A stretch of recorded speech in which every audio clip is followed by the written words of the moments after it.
What's up, you guys? Ross Sapp, managing editor, FightfulMMA.com. Go there to get all of your MMA news. Go there to get all of your live coverage. We have hundreds, thousands, even comments in every live coverage that we do. We do a pick 'em before the event. Starts about Wednesday. You can pick for the main card all the way up until that main card starts. We had UFC Fortaleza last weekend. We have UFC 234 this weekend, Australia. It's wild. I am joined right now by Showdown Joe Ferraro and James Lynch. Joe, how you doing? I'm doing pretty good, man. I'm just wondering what your thoughts were on Albini's constant wardrobe malfunctions, but we'll get to that in a little bit. We certainly will. James Lynch is also here. James has had just a ton of interviews. And when I say a ton, I mean, my God, it's a lot. James, you've been a busy man this week. I have, yeah. Sorry I'm a little bit late. I actually had some other interviews, but good to be here, guys. Good to talk about the fights. Never a dull moment in this sport. Yeah, the wrestling end of things, of course, pretty wild. We've got a ton of crossover there. It seems like everybody's talking about the crossover between wrestling and MMA and back and forth. I just did an interview with a Lucha Underground wrestler who talked about her possibly making the transition to MMA. It's a good time to be in the Fightful business. But let's talk about the MMA business. And the first topic that I want to bring up right off the bat, I want to talk about this Khabib Nurmagomedov mess. Khabib Nurmagomedov gets his suspension handed down. Dana White says he's going to do the PSA and knock his suspension down to 6 months, whatever. We talked about him not fighting during Ramadan. We talked about him doing all this stuff. He wants to fight GSP. Now you've got Ali Abdelaziz, who I don't think does the positive in which he thinks that he does for some of these fights. James, we've got him he's saying Tony is next. Then he'll go on TV and say, or an interview and say, Tony doesn't deserve this fight. What the hell's going on, James? Well, first off, I found it funny that Ali was saying 2019 is about the year of being humble, but he's basically disrespected Tony the entire thing. Yeah, this whole thing is a mess. I think, Khabib wants to fight in November, it seems, because of the suspensions and Ramadan and everything else. So this was something I believe we touched on last week. I don't know what you do here, because how are you going to sell Tony Ferguson on fighting for an interim title when he got his interim title taken away? Khabib, it's clear that Khabib's not coming back till November. He had all this stuff about how he won't fight in Nevada because he doesn't like Vegas because of the, they promote gambling and drinking and whatever. He can say what he wants, but the reality is that, he's upset he got fined more than McGregor. I think that's what this boils down to. And now you have the situation where you're holding up a division. And realistically, when a champion's been out more than a year, you usually do an interim title. But in this case, you have Tony Ferguson, who had his interim title taken away. So they either got to throw some serious money at Ferguson to make a fight with, I would assume, Dustin Poirier to happen, or he's going to have to wait. But it's just really disappointing the way this is all unfolded, because the division, once again, is put on hold. Joe, what do you think, man? I mean, like James mentioned, division on hold, I don't think that's good for lightweight.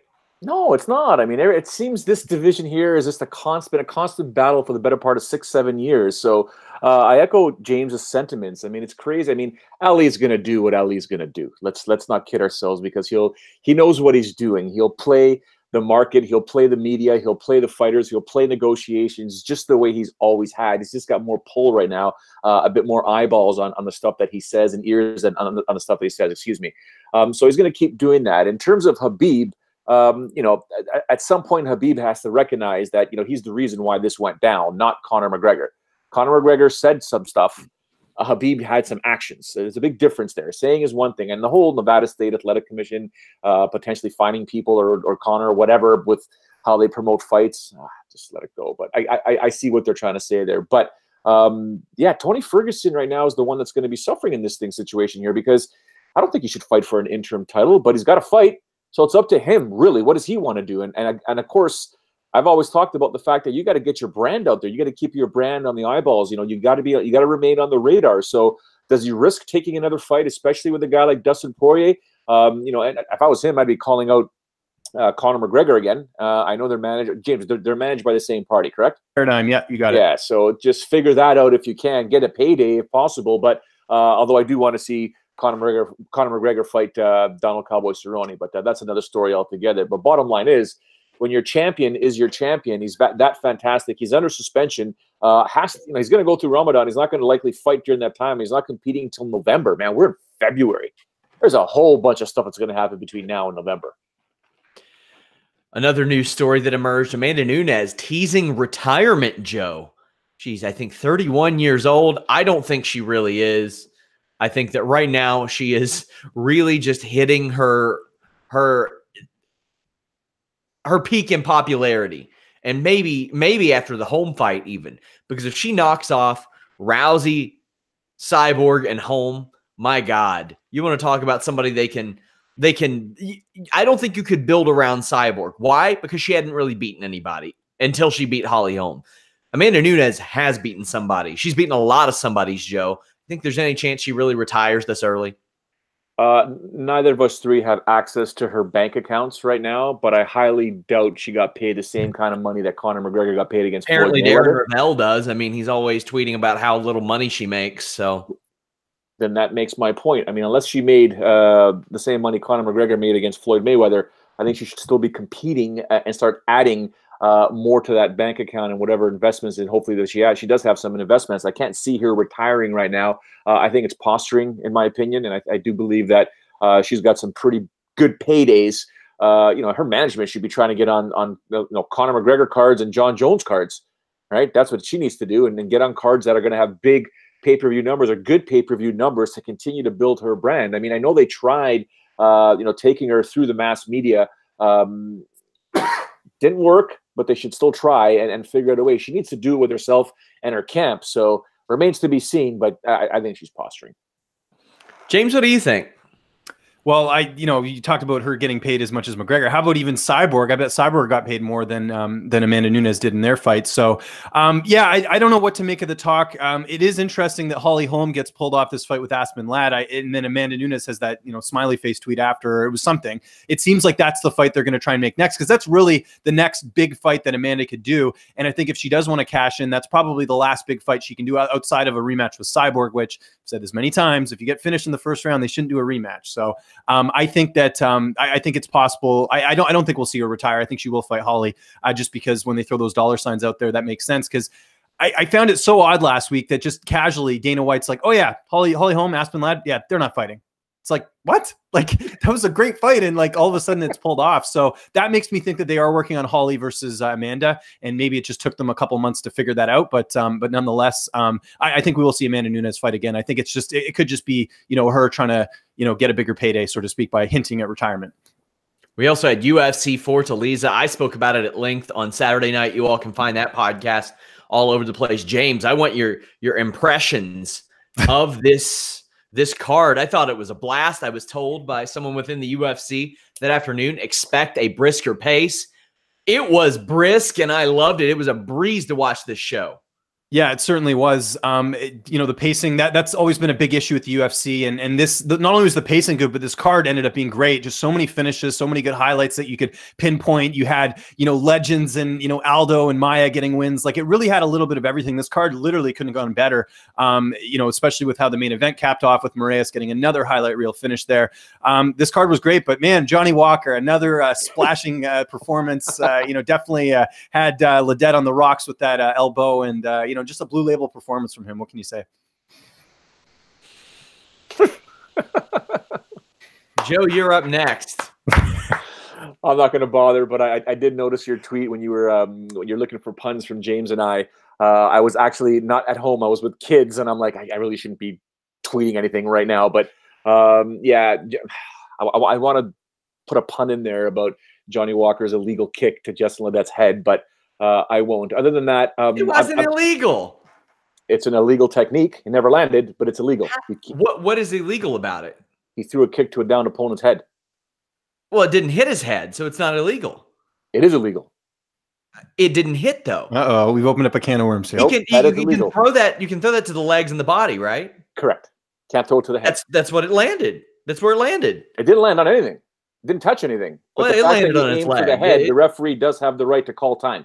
It grazed his leg, though. So, I mean, so the referee does have time. Explain this to us, because you're the one who's certified in this situation. Well, the most basic way to explain it is anytime a technique is thrown in a manner that could jeopardize the fight, the referee does have the opportunity to stop the fight and warn the fighter.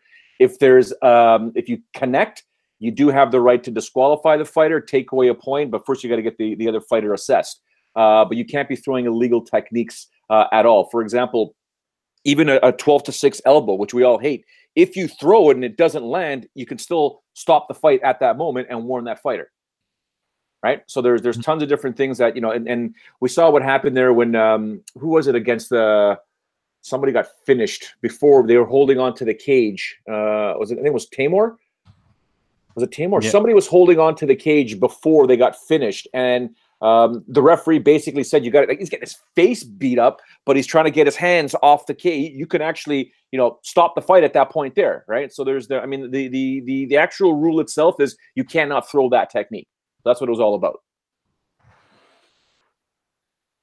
So just because he throws it and it doesn't connect, where does that land in that spectrum? Because it didn't land anywhere. It's like, can you warn him? You can't disqualify him for... Nope, because it didn't land. So you cannot disqualify him. The opportunity to warn him had already subsided because the kick actually missed. So he missed with the kick. So when the kick is thrown, when a legal technique is thrown, the referee should have stopped that action, but he didn't, and the fight continued, and he got pummeled, or Johnny Walker pummeled Ledet, and basically finished him in 15 seconds. That point there, there's no appeal. Justin Ledet cannot have an appeal, despite the fact that an illegal technique was thrown. The illegal technique did not land, so you will not be able to even get close to winning an appeal on that one there. Interesting. So the prelims, I'm not going to pretend like these were earth-shattering prelims or anything, but these were very easy to get through. The way that they had budgeted this, the show started at 5 p.m. Eastern. So, James, for you, that would have been like 2 p.m., right? Yeah, actually, I missed these live because I was actually doing interviews. I forgot that this card was on so early, so I was kicking myself when I was seeing updates. I was like, so PVR'd that bad boy and watched it later. But this was very, very easy to get through. The way that UFC usually budgeted things, it was for one fight per 30 minutes. Now, the prelim show started at 5, ended at 8. And instead of 6 fights scheduled, they scheduled 7 fights. Now, while that doesn't seem like, wow, that would make everything go much quicker, it did. It did much, much better. And then the main card, they do the same thing. Then they budget 1 hour for the main event because it is scheduled for 5 rounds. We had 6 fights on this main card. So ideally, 2.5 hours for the 5 3-round fights, and then 1 hour for the main event. So you would have been budgeted for 3.5 hours there. No, 2.5 hours. This show was done, Joe. We talk so much and crap on the pace of the shows. This is a major step in the right direction for the UFC. Still not good enough for me. I know you guys are probably going to disagree, but 3 hours maximum for a show. Done. 3 hours. Hockey, baseball, well, maybe not baseball, but hockey, NBA, so basketball, NFL, man, 3 hours. 3 hours. Done. In and out. Let's go. Enough with these prelim crap and guys that shouldn't even be part of the UFC or girls that shouldn't be part of the UFC. Have a 3-hour event. Call it a night. James, I think that the fact that these shows are so long is one of the reasons that UFC can't run on like Wednesday or Thursday nights. Mm-hmm. You can't run like a 6-7 hour show on a Wednesday or Thursday night because UFC, you always I hear people talking about All Elite Wrestling, this new wrestling company. And it's like TNT, if they came to a deal, what are they going to do? Put this company on Tuesdays or Thursdays? No, NBA's on that night. So people will go out and watch things on Tuesdays, Wednesdays, Thursdays. People will tune into things, but the thing is, not when it's 6 hours long. If you have like a 3-hour window, then maybe. What are your thoughts on that? Why do you think Contender Series is so successful? A big reason it's so successful, there's 4 fights. That's it. That's easy to digest on a Tuesday night. And that's why people like it so much, because it doesn't drag on. The pacing's good. I'm with Joe. I really, and people are probably sick of us saying this, but less cards, more quality, less matchups. You're going to keep fans happy. That's all I hear whenever I go out. It's all I hear from so many Canadian fans that have lost interest in the UFC. They don't know who's who. It's too long. I don't know when the fights are on, blah, blah, blah, blah, blah, blah. I'm bored. I just want to watch the main event and the co-main event if I'm lucky. That's what I hear. So, And you get, the thing is too, you get fighters lost in the shuffle. Like there were some good performances on the prelims that unfortunately were overshadowed because of Marlon Moraes or whatever. Like imagine if they would have split the cards, they could have done like, the prelims as a card in itself, like a whatever, like just a fight night. Like, they used to have Strikeforce challengers back in the day. That was, people watch that. I mean, it's, it's up and comers, it's prospects. I'd say, there are a lot of good prospects on the undercard that had some good performances. You could do a Thiago Alves, Max Griffin, fight night card that's like 5 fights. Sign me up. I'm down. Yeah, I would love that. I think that would be great. I think people you can run smaller venues. There's nothing wrong with that. But UFC Fortaleza, man, was this a good show. Marlon Moraes in a fight that shouldn't have happened anyway because he beat Rafael Assunção in their first fight.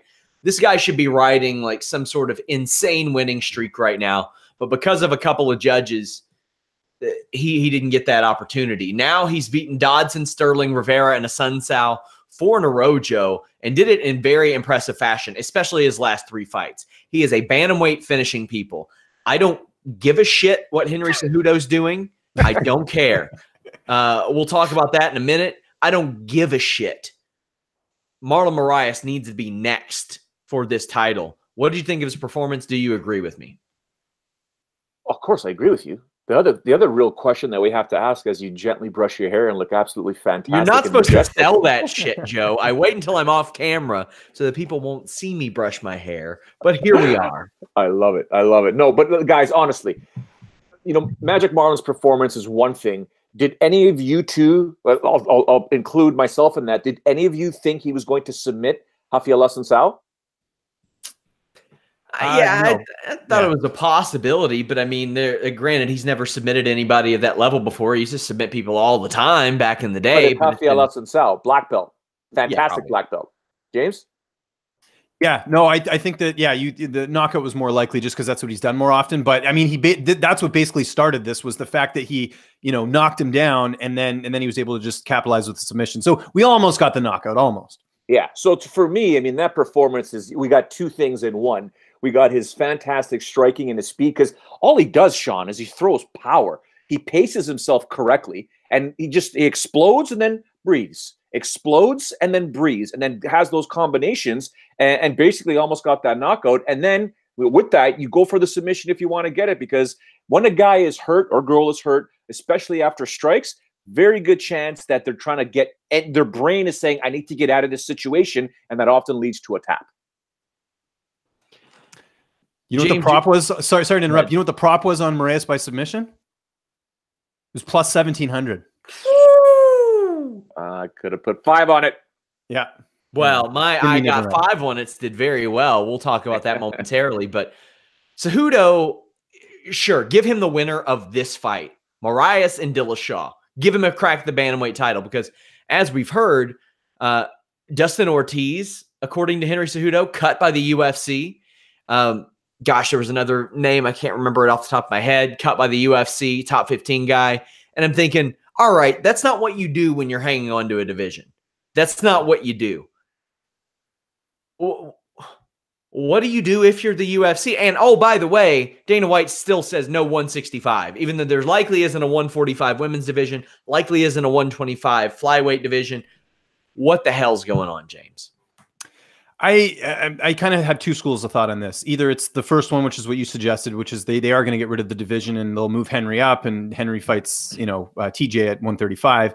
Or the second one is they keep Henry as the champion. They just keep cutting these flyweights that aren't coming off wins, and they basically just keep they keep the flyweight title just for title fights. And then whoever's left that's still on a winning streak, they just insert them into the title fight. So, we got to, I think, what's the next one? The flyweight fight, is it Figueiredo fights? So I mean, you take, one of those winners. Well, I guess it would be Benavidez, I guess, would be the next winner, because he beat Ortiz. You get him to rematch Cejudo. They fought already. You do that, and you just keep the title, but you keep getting rid of these flyweights until eventually they get rid of the division. But I think the flyweight title is still okay, because they haven't officially got rid of that. So I think you may just see the title being defended, but they're just going to slowly decay away at the division, whittle away at the division. Oh my God, it's such a sad, weird situation.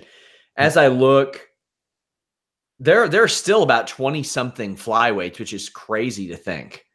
I mean, there are people there that I had no idea were either still with the company. But, okay, Matthias Nicolau, that was the other one who was listed, but Dustin Ortiz, and he lost to Dustin Ortiz in his last fight, but Dustin Ortiz lost to Joseph Benavidez. If he got fired off a 3-1 run in his last 4, that's unbelievable. Joe, this flyweight division, man, I'm sure that the other companies in Bellator should probably start up a division very soon if they don't have one.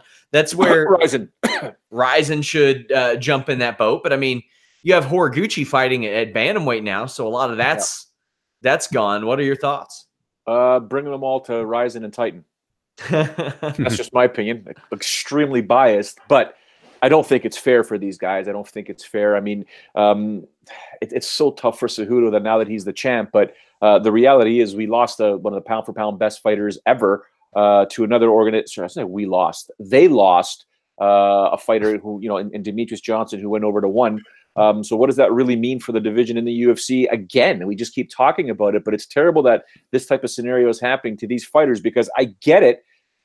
In my opinion, they're making a mistake by getting rid of this division the way they are, as opposed to cutting the fat from all the divisions.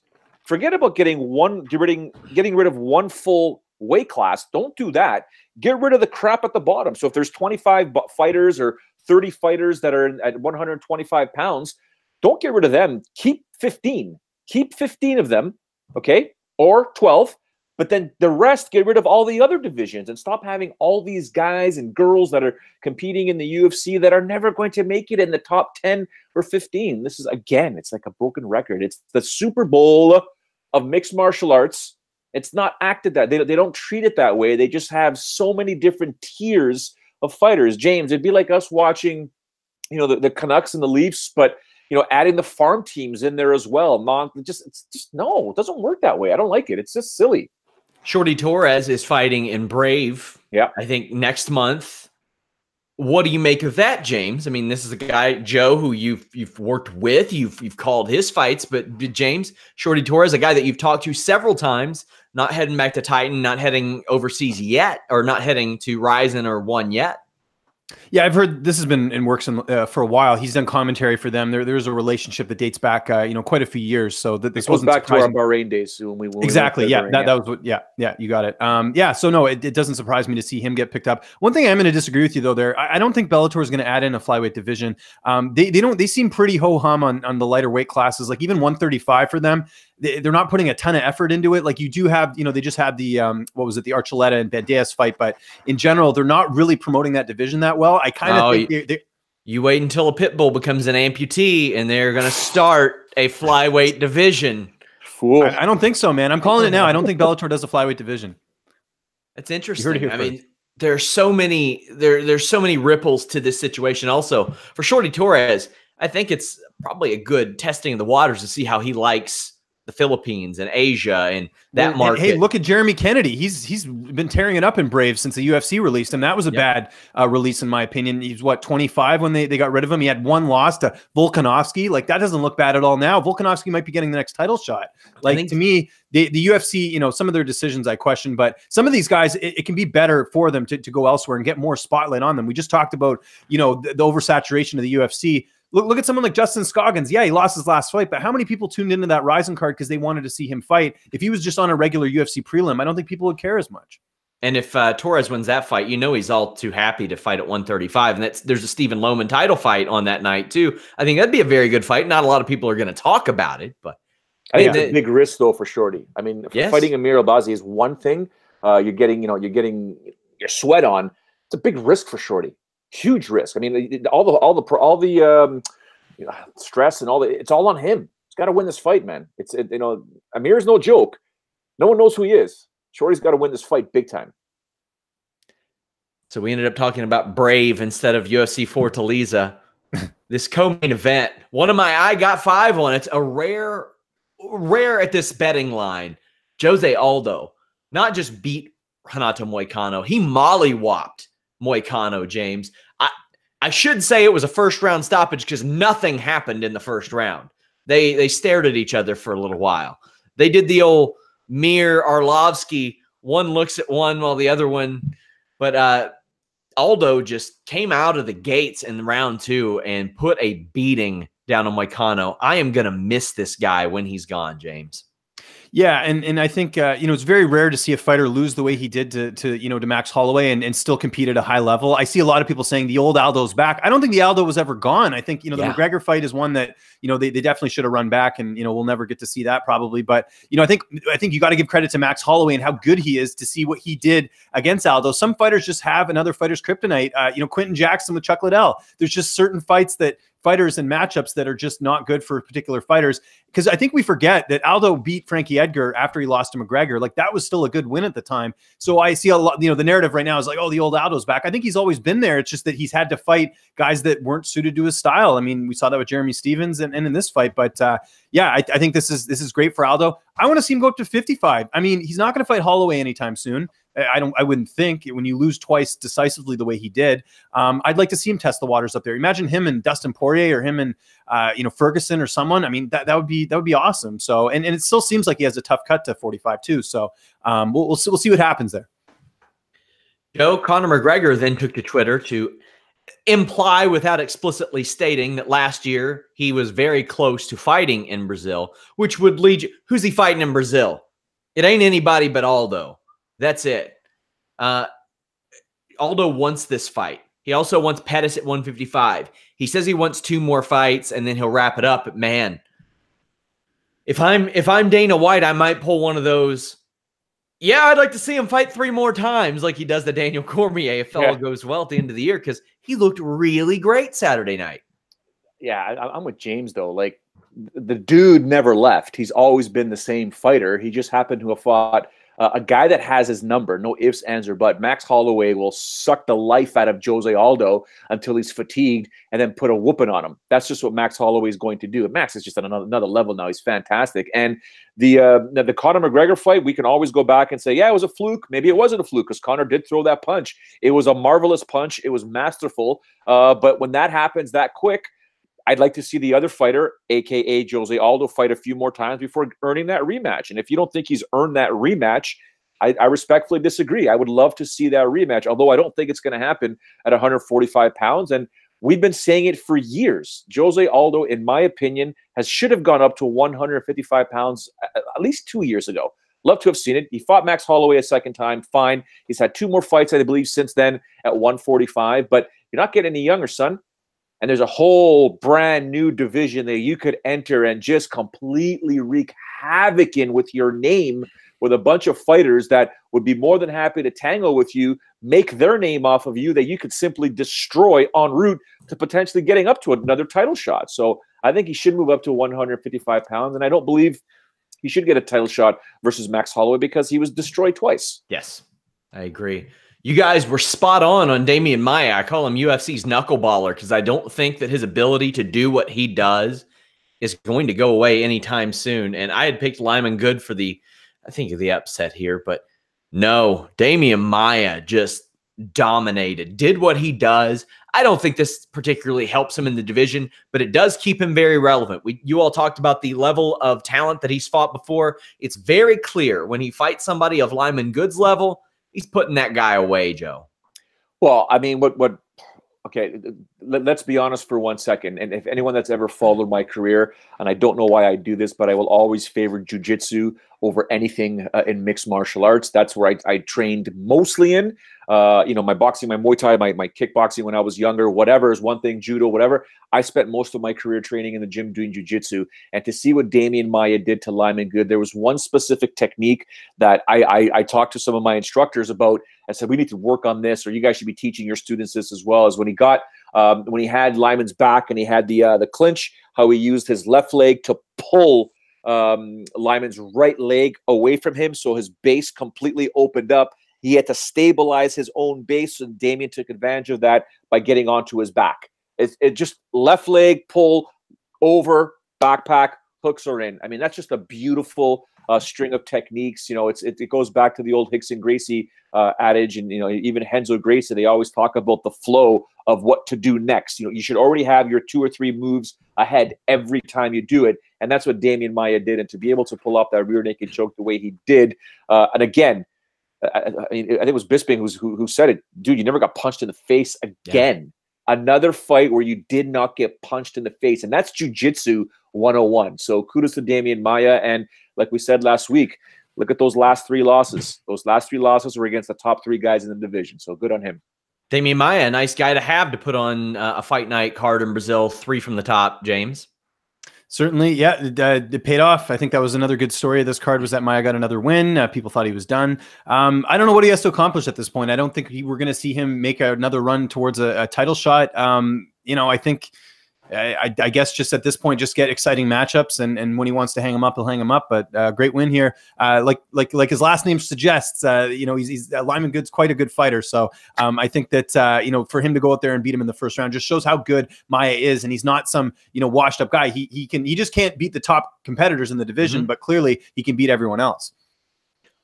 Now, did David Tamer fight Charles Oliveira Saturday night, or did he fight Max Holloway? What was going on with Charles Oliveira? Now, there were some weird pokes and all that going on. Joe, what did you think of that situation? Obviously, a bad poke. I loved the point deduction immediately. I love it. You got your fingers out all willy-nilly. I'm cool with that. However, the ref did miss the second eye poke.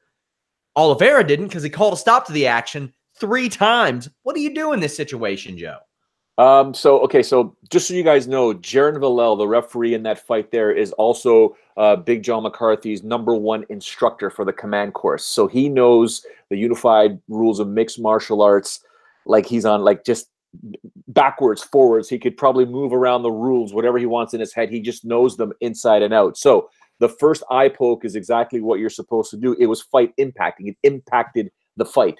The second one, I'm actually surprised that he missed. Very surprised that he missed that. But again, it's in real time. It happens. And if the adage is this as a referee, and what Big John and even Jaron has taught, if you didn't see it, you got to keep going.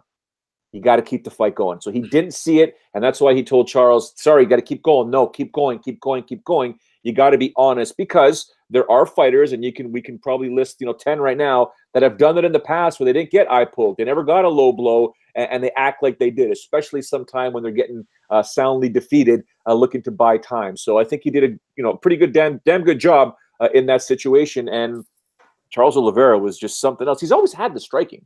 Yeah, he's never had it. He's always had it, but it always leads to a submission. And the only time Charles Oliveira really loses is when he gets his heart tested and he's got to be put in a situation. But he did get dropped. He got dropped and he got right back up and said, let's do this. Let's have some fun. And I think it was another masterful performance for this guy. And, taking his record of submissions in the UFC and just continuing to add it. I think it's fantastic. Yeah, I did not expect Charles Oliveira to pepper away at kickboxing and Muay Thai specialist David Tamer on the feet, James. That was very impressive. And it was, in some degrees, the realization of the potential that many have seen in Oliveira in a long time. Although I don't know that anybody necessarily saw that potential in him from that degree. Mainly, it did ultimately set up his submission game, but I was continually impressed with how he looked on the feet.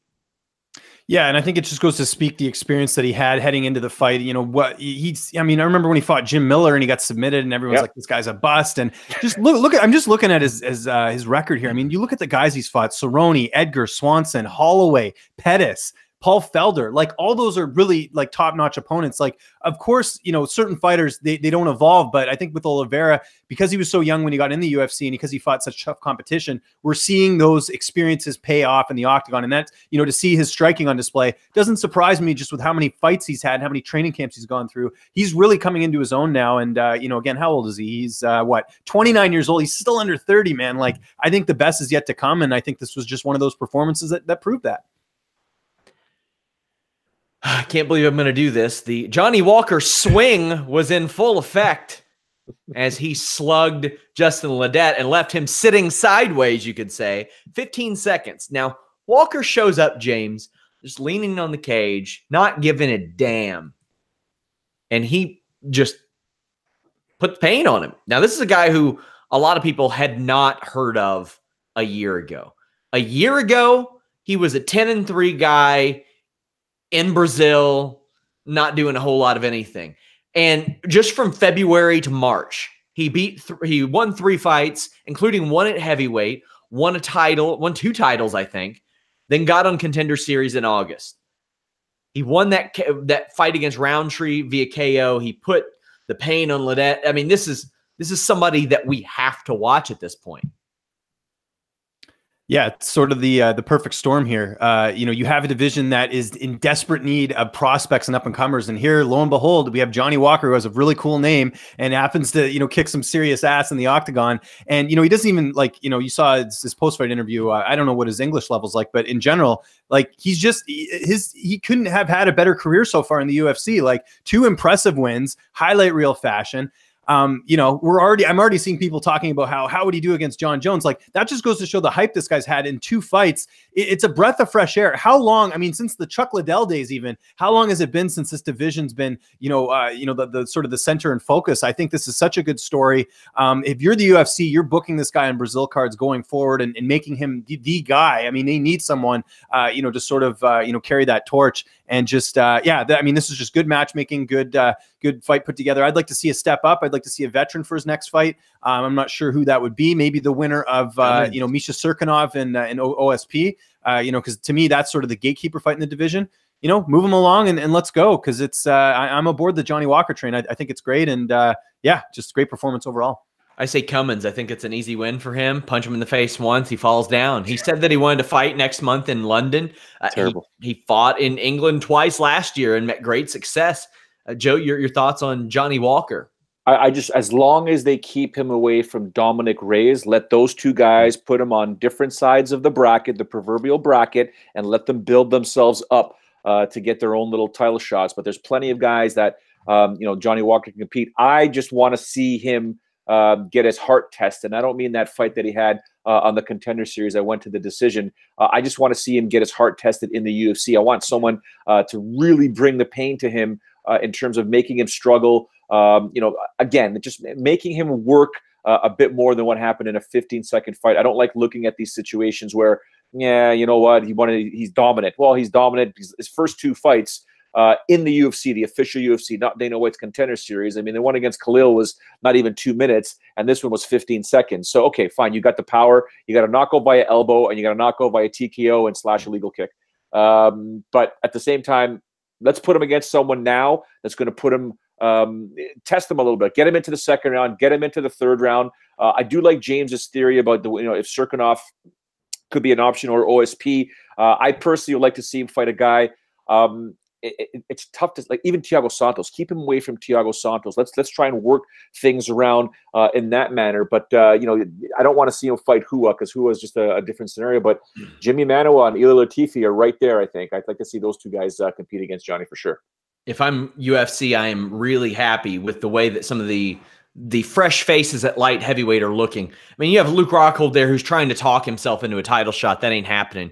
But you have Johnny Walker, you have Anthony Smith, you have Dom Reyes, you have Ian Cutelaba, you even have, Alexander Rakic. You have a lot of names there.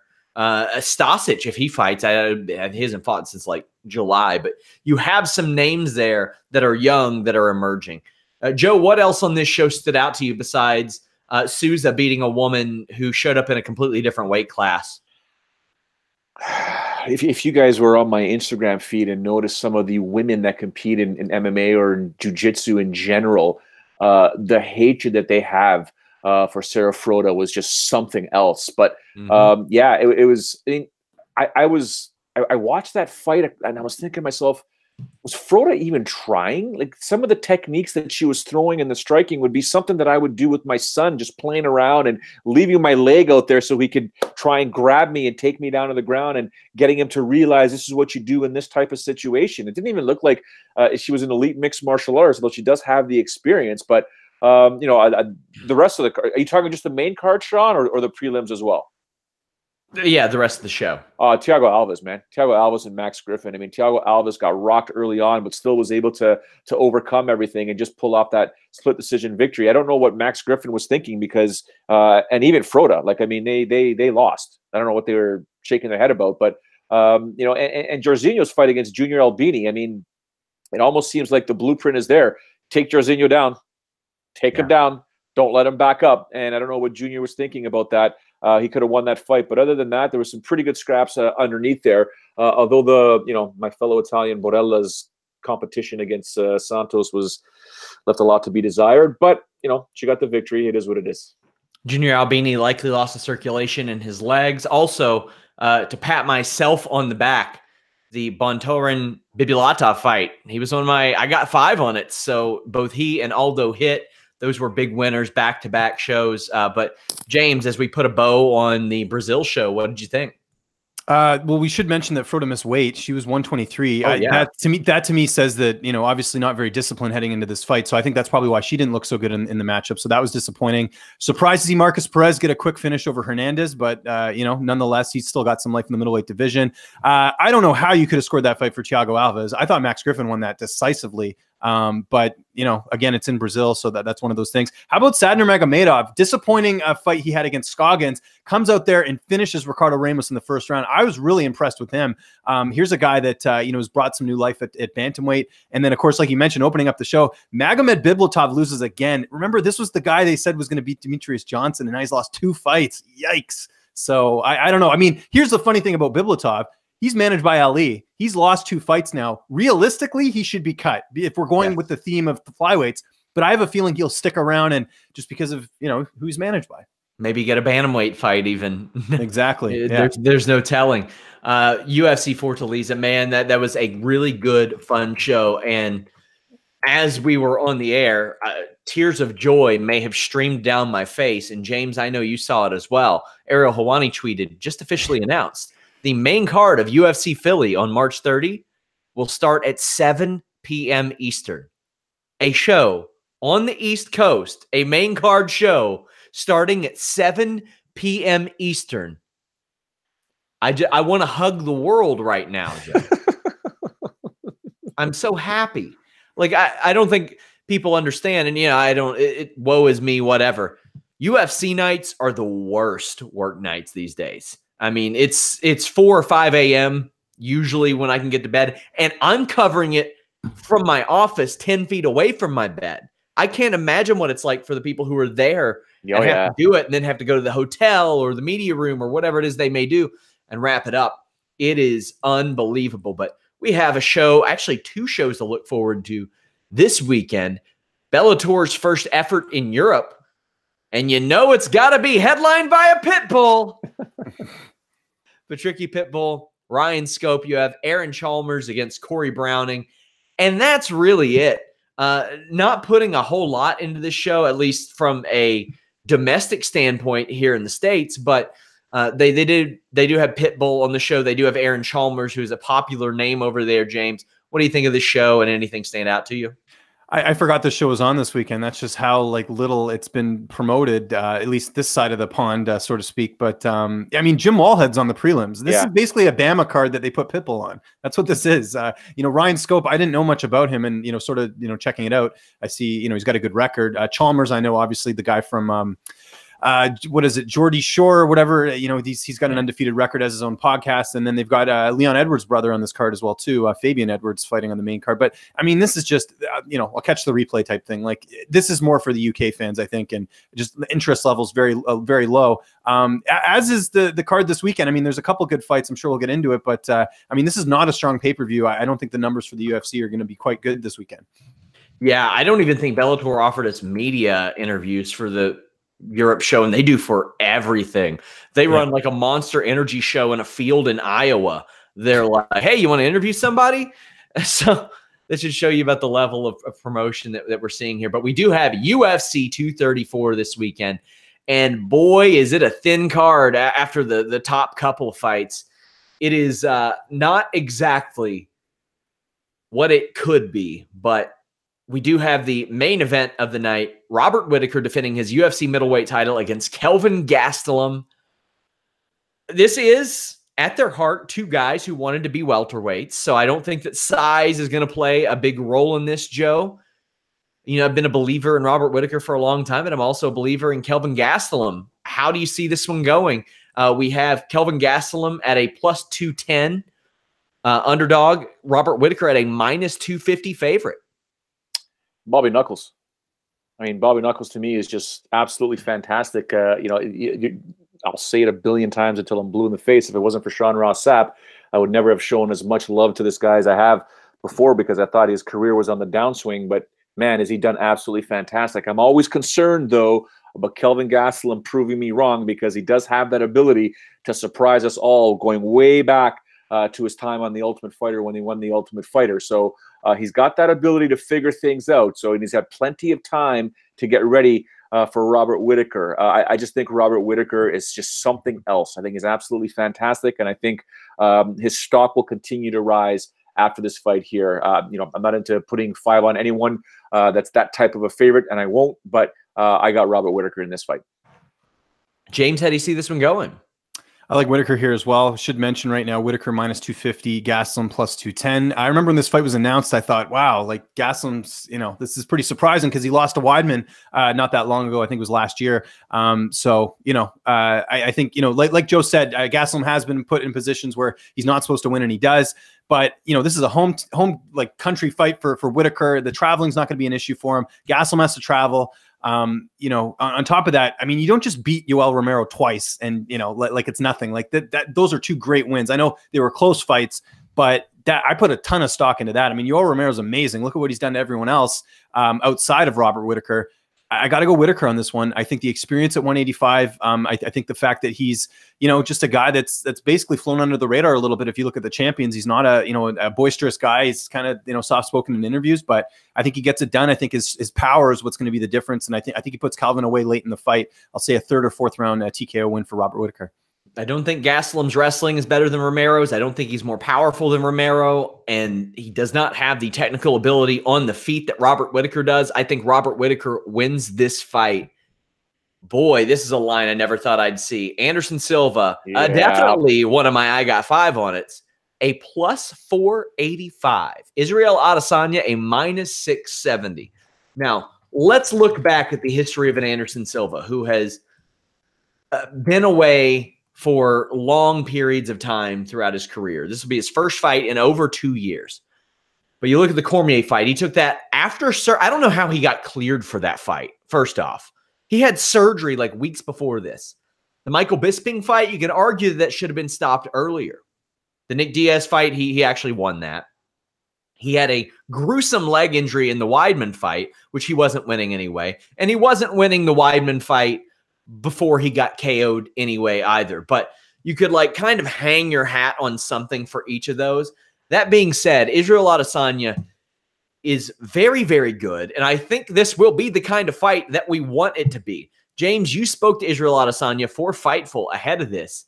What do you think, and what's Israel's mindset going into this? Just confident, you know. I see some people calling him arrogant, but I think, to be honest, I don't think he should have. I think he's above this fight, to be honest. I don't think Anderson, you know, you look at his last fight against Derek Brunson, a lot of people felt Derek Brunson won that fight. You know, Silva's had a layoff. Silva's getting up there in age. People act like Anderson Silva's the same guy that, you know, was in his prime, and he's just not. He's not. Like, you know, and I know that he went to the decision with Cormier, but I think what people got to realize about that fight is because it was on short notice, I think Cormier just played it safe, needed to get the win. If he lost, imagine if Cormier lost that fight, how bad that would have looked. So, you know, I haven't been that impressed with Silva. And, you know, he's had fights that he should have won, like the Bisping fight. I mean, he gave that fight away. I am on the side of, you know, and people will give me crap for this, but I'm on the side of that Adesanya is that good. I think people underestimate that win over Brad Tavares. Tavares was on a good winning streak heading into that fight, and Israel dominated him in that matchup. You know, and then he followed it up with finishing Brunson in the first round. So I'm expecting big things out of Adesanya. But like I've said many times in the show, is the value on Adesanya? Absolutely not. I mean, crazier things have happened in this sport, but look at this. Anderson Silva wins by submission, plus 2,000. Now, yeah, Silva's last submission win was back in 2010, so I can understand that. But, I mean, really, we don't know what Adesanya is like on the ground. I think if he's able to take Adesanya down, and I think he has an advantage there in the ground game. We haven't seen Adesanya really tested on the ground. Guys have tried to get into the ground, like Tavares and other guys, but it just hasn't happened. So, to me, there is a clear path for Silva to get a win, but just knowing him and what he's all about and, you know, trying to, you know, sort of live up to his style, I think we will see it stay standing. And I think Adesanya's striking is just, you know, on a different level in terms of what Silva's used to. I mean, Adesanya, I think, is faster. I think he's got more a style that Silva hasn't really faced before. So I'm going Adesanya in this fight. I don't know if he'll get like a first round, like highlight reel finish, but I think this could end up going the distance, but I see Adesanya taking it. I think he just, you know, because remember guys, he was, you know, and people are like, how can you get a title shot after this? Well, the UFC gave him the backup spot for the title fight, but he said, you know what? I want to fight. I don't want to wait around. So give me someone, I'll fight him, whatever. And I'll, then put me in, coach. But yeah, he was guaranteed a title shot, or sorry, the winner of this fight, or at least the backup. And instead he opted to fight Silva. So I like Adesanya in this fight. Well, the way that things often happen, we can't rule out the possibility one of these men compete for a title this Saturday. I mean, that's one of the reasons they're there, is to compete. And to be honest with you, I'm surprised the UFC doesn't have a third middleweight fight on deck to slide up to have one of these guys. Because say Kelvin Gastelum misses weight, then you've got a Robert Whittaker versus Israel Adesanya main event and nothing else of name value on this show. Maybe you can talk Anderson Silva into fighting Sam Alvey at light heavyweight or something like that. But if somebody misses weight on this show, it's a one-fight show. That being said, Joe, how do you think this Adesanya Silva fight goes? I think Anderson Silva is about to look into the mirror and see who he was, or the type of fighter he was 5, 6, maybe 7 years ago, and will wake up and be challenged in the middle of a fight, and you'll see almost a renaissance where he's like almost an awakening, where he realizes, I can't knock this guy out, and I don't know if Adesanya will be able to knock him out. Maybe he can, but it's good. I think it's going to be a back and forth battle for 15 minutes. Fight of the night. High level striking. Anderson Silva realizing, I'm in big trouble. I have to win this fight. And hopefully he realizes that he's fighting a young buck, and we all know speed kills. And I think speed, with Adesanya's speed, is going, and he's got precision too. Anderson has precision. He just doesn't have the speed anymore. So he's going to have to hide a lot of his techniques. I think Adesanya wins this fight here. I think it goes the full 15 minutes. I mean, I don't even remember the last time Anderson Silva took anybody down to the ground or even went for a takedown attempt. So in this fight here, I think Israel's going to push Anderson Silva. I'm not saying Israel's going to play it safe. He'll try and capitalize on his opportunities, but I think this one goes the full 15 minutes. And I think we're going to get a bunch of highlight reel techniques and just craziness in this fight here. For all of the close fights and the betting odds that were UFC Fortaleza, there are a ton of mismatches on UFC 234. Some of, actually, maybe the most I've ever seen. One of those is not Ronnie Yaya and Ricky Simone. Plus 105 for Ronnie Yaya, minus 125 for Ricky Simone. I got Yaya here, Joe. Yeah. I like Ronnie Yaya. I think Ricky Simone is very good, but I think that Ronnie Yaya is just incredibly underrated. He has won 7 of his last 8 fights. When you look at it, he's got 1 win in his last 9 fights. You go back to 2012, nobody has finished him. Actually, go back to nobody's ever finished him in the UFC, period. He hasn't been finished since the WEC days. There is always the discussion of cage miles. This isn't the same Ronnie Yaya that was around back then that I was looking at and saying, like, oh, maybe he's a featherweight, bantamweight contender at like 25, 26 years old. But I think Ronnie Yaya could still get it done. I think that he has the ability to possibly be similar at the lighter weights as Damian Maia at the heavier weights, although he's still a far cry from that. What do you think about this one, Joe? Yeah, I'm going with Ronnie Yaya in this fight here. I mean, Ricky Simone, former Titan vet, so I've always got, a special place in my heart for guys like that. But I think he will put the pressure on Ronnie Yaya, but he's one mistake away with a guy of that caliber from getting your neck choked, right? He's just that good. Ronnie Yaya, like you said, is if he's like a Damian Maia, he's that knuckleballer. You just got to be very, very careful. If Ricky Simone can use his footwork, be smart, and punish Yaya from the outside, uses angles, he might be able to pull off a decision here. I don't know if he'll be able to get the knockout because Hani will not put himself, I don't think he'll put himself in that position to get his chin rattled that way. But at the same time, Hani Yaya gets one hold of Ricky Simone. It's going to be a long, long night for Ricky. So I'm going to go with Hani Yaya on this one. James, how do you see this one? I like Yaya as well. I was looking at the Yaya wins by submission prop plus 219. That's not bad. Because I think because Simone, I know his loss was in Titan. I'm trying to remember, was it a finish or was it a? I just got to look it up here. But that Yaya line, that might be a rare prop bet that I put 5 on. He actually Simone lost by submission in Titan. I remember that. That was the Anderson Dos Santos fight back in 2016. So it's possible. But yeah, I haven't really been that impressed with Simone, to be honest. And you look at Yaya, he's got the experience. He's a guy that has some good wins. Like and if you look at sort of the guys he's fought, I think this is just a great opportunity here to take an underdog. And Simone may be great, but I don't know if he's there yet. So give me Yaya by submission by plus 219. I'll take that. Well, there are a lot of underdogs that you all can take on this show, and we're not going to devote too much time to any one of these fights because, quite frankly, they don't matter very much. But you did speak to Nadia Kassem, who is a plus 225, Montana De La Rosa at minus 265.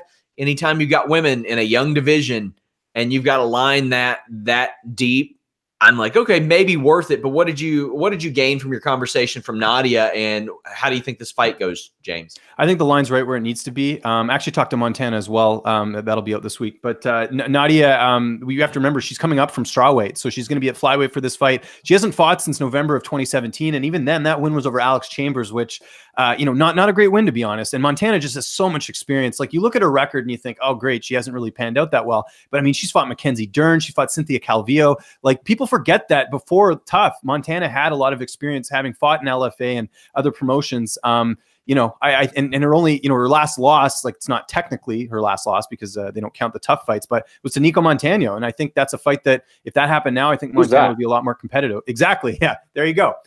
So I think that I think experience is going to play here, and I think Montana is going to get a decision in this one. Although I think this is Montana's first fight outside the U.S., so we'll see if the travel affects her or not. A little bit of a shorter, plane ride or flight, I should say, for Nadia Kassem in this fight. But give me Montana De La Rosa by decision in this one. Joe, any thoughts? Lando Venata?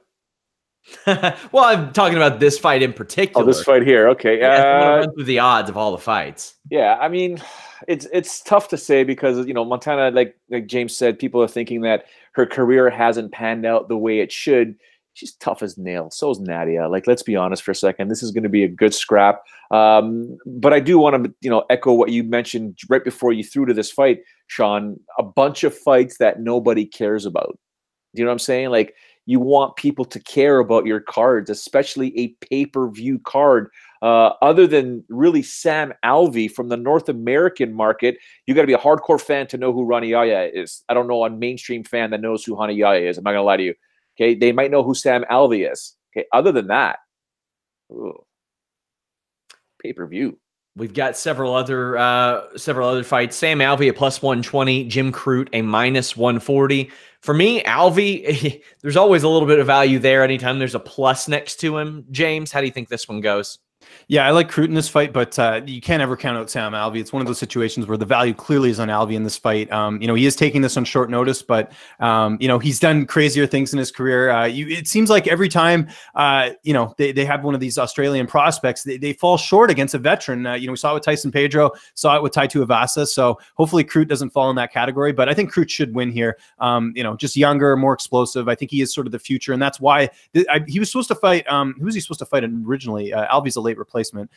Who was he supposed to fight? It was Ryan Spann. So this is actually in some ways a tougher fight than Spann. But I like Jim Crute here for sure on the main card. First fight of the main card.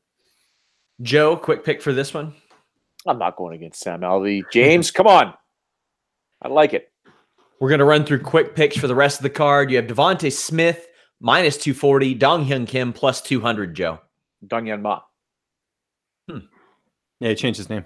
Oh, yeah. My bad. I like this fight, though. I think it's going to be an exciting fight, but I'm leaning towards Devontae Smith in this one. Yeah, as am I, James. Yeah, he's the future of the sport.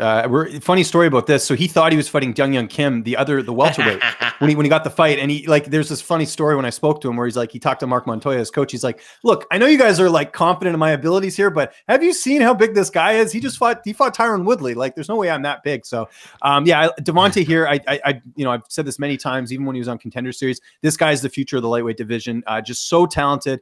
Great personality. I think this is going to be another impressive performance from him. Maybe not a first round finish, but he'll certainly get the job done here. I'm really high on Devontae Smith. UFC is going to be able to build a very nice highlight reel of guys who have come from Contender Series before long. That show has been a resounding success. You also spoke to plus 255 Austin Arnett. He's facing Shane Young, a minus 310. That line is shifting a little bit as I see, though. James, your thoughts? Austin Arnett's a live dog, in my opinion. A lot of people counted him out in his last fight against Banaday. What did he do? He went out there and pulled off the upset. He could do it here too. He's really got nothing to lose. This was a guy that basically was going to get cut from the UFC. He had a short notice opportunity in his last fight, took advantage of it, won. Now he's back. Shane Young, this is in his hometown, or sorry, his home country. I mean, he's really got nothing to lose here, Arnett. So that's a dangerous thing when you're fighting a guy like Shane Young. And I actually spoke to Shane Young as well.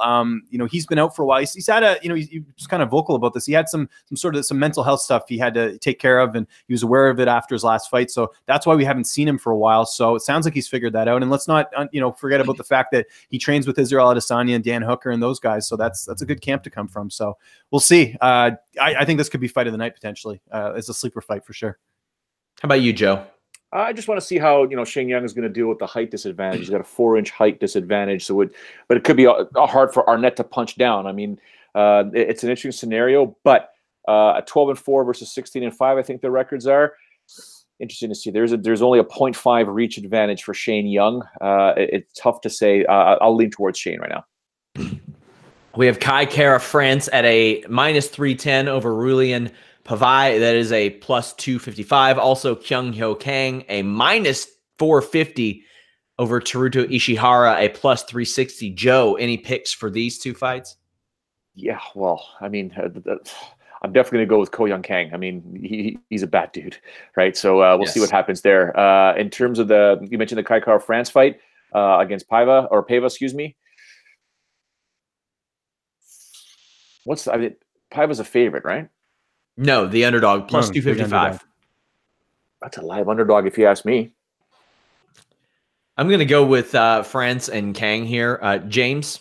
Yeah, same picks. I'm surprised Ishihara got another fight, to be honest. He's lost like 4 of his last 5, so this seems just like a showcase fight for Kang. France as well. I know Paiva's great, but France, I mean, this guy was hyped before he got in the UFC, and he's looked good, and, it's in Australia, so I got to think that, the hype's going to be around him. But these poor guys, they're flyweights, like, it's like, what are you fighting for at this point? So I don't know.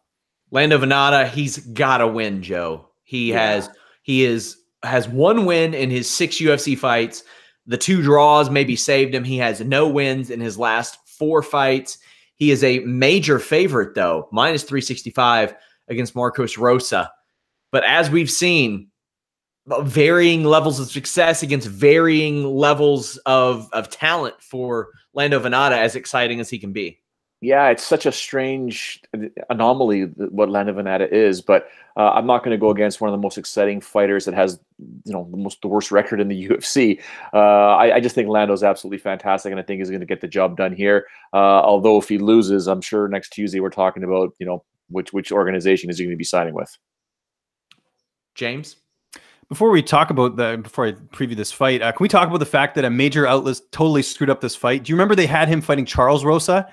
And everyone was like, why is Lando dropping to 45 and all this? And I was actually the one who found this out because I texted Charles for an interview. He's like, I'm not fighting.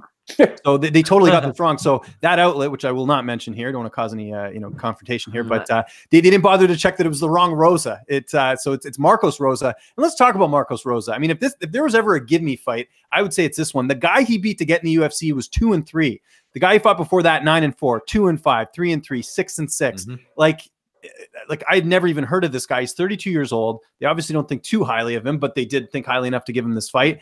Venata just signed a new 4-fight deal. Yeah, he's on a losing streak, but he's exciting. This is a gimme fight if I've ever seen one. I'm going to stay away from it because you never know with Lando. But this, I mean, -365, it's clear it's a setup fight. That's basically how I look at it. Callum Potter +220, Jalen Turner -260. I think this line is exactly where it should be, as well as Jonathan Martinez -175 against Buren, a +155. What do you think, James? I like Turner in this fight. Full camp now, getting to fight at lightweight. He fought at Ian, which is surprising because how tall is he? He's like a giant when I interviewed him. He's 6'3", 75-inch reach, and he fights at lightweight, which is crazy. That was that dumb fight they made with him and Luque. Remember where Luque, I think, was supposed to fight Barberena, and then it didn't happen. So the UFC's like, hey, we'll just grab this lightweight prospect that we're going to try and ruin his career. He's 23 years old. Like they did, like that fight accomplished nothing for either fighter. Like it didn't help Luque, and Turner just put another loss in his resume. Anyways, I digress. Full camp for Turner here. Supposed to fight Alex Gorgees. Ends up fighting Potter. I like Jalen here. I think he's really that good. 23 years old. He's a huge welterweight, like I mentioned, or sorry, lightweight, I should say.